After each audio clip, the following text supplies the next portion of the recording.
Salut tout le monde, j'espère que vous allez bien car moi je me sens d'humeur joyeuse. Et vous savez pourquoi? Car on va se refaire une beauté en découvrant un manga que j'apprécie énormément, Kazane, la voleuse de visage. C'est parti!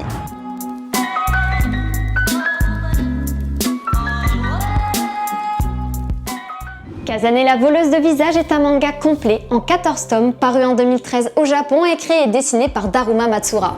Ce seinen a été mis en vente en France en 2016 aux éditions Kion et s'est achevé en mai 2019. Le manga a été nominé en 2015 pour les prestigieux Taisho Awards ainsi que pour le prix du manga Kodansha. Mais passons aux choses sérieuses. Qu'est-ce que Kazane, la voleuse de visage? Kazane est une jeune fille élancée, aux longs cheveux noirs et au visage laid, repoussant, voire monstrueux. Elle est régulièrement harcelée et insultée par ses camarades de classe. Vivant dans l'ombre de sa défunte mère Tsukiyo Fuchi, célèbre pour son talent d'actrice et pour sa beauté, elle est définitivement seule. Avant son décès, Tsukiyo laissa pour seul souvenir à sa fille un tube de rouge à lèvres ainsi qu'une consigne.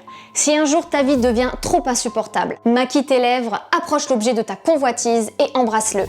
Un jour au bord du gouffre, Kazane utilisa ce rouge à lèvres et fit une découverte incroyable. Le rouge à lèvres légué par sa mère lui permet de s'approprier le visage de ses victimes.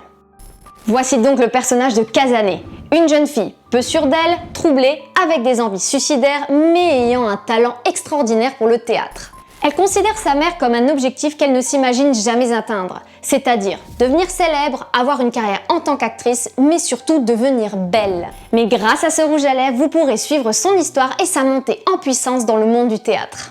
Concernant le scénario en lui-même, il est très bien écrit. On s'attache très rapidement au personnage de Kazane et on ressent de l'empathie pour elle. Mais elle va commettre des actes impardonnables. Ses réactions et son comportement vont évoluer. Elle ressentira de la colère, de l'incertitude, des regrets, mais surtout une rage profonde contre sa laideur, ce qui lui donnera l'envie de continuer sur cette lancée. Par la suite, on en apprendra davantage sur ses victimes, son évolution dans le monde du théâtre et surtout sur le passé de sa mère et du rouge à lèvres. Parlons un peu du dessin et du chara-design. Dans un premier temps, il y a une différence accrue entre la couverture du tome et les dessins à l'intérieur. La couverture utilise un dessin beau et doux, sans contour noir, comme un dessin à l'aquarelle, qui laisse place à cet aspect éphémère de la beauté. Concernant les planches à l'intérieur du bouquin, que dire de plus à part qu'elles sont magnifiques? Les traits sont fins, travaillés et le dessin est agréable à l'œil. Le chara-design est élégant, bien que le petit point faible est dû aux différents visages de Kazane. Elle aura beau voler les visages de plusieurs jeunes femmes, au final, elle aura toujours le même. L'enchaînement des cases est agréable, travaillé et réfléchi. Les dégradés noirs ainsi que l'utilisation des ombres sont excellents et apportent beaucoup aux expressions des personnages et à l'ambiance très souvent imposante et malsaine du manga. Pour conclure cette vidéo, Kazane est pour moi un manga vraiment très intéressant et très différent de ce que l'on peut voir dans les seinen.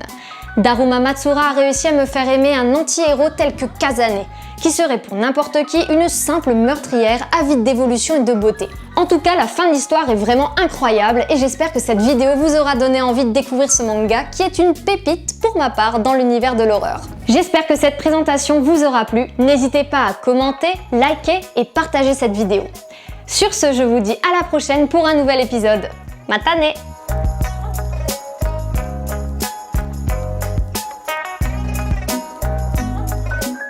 Hey, avant de quitter cette vidéo, n'oublie surtout pas de t'abonner et d'activer la cloche pour ne manquer aucune prochaine vidéo. Sur ce, des bisous!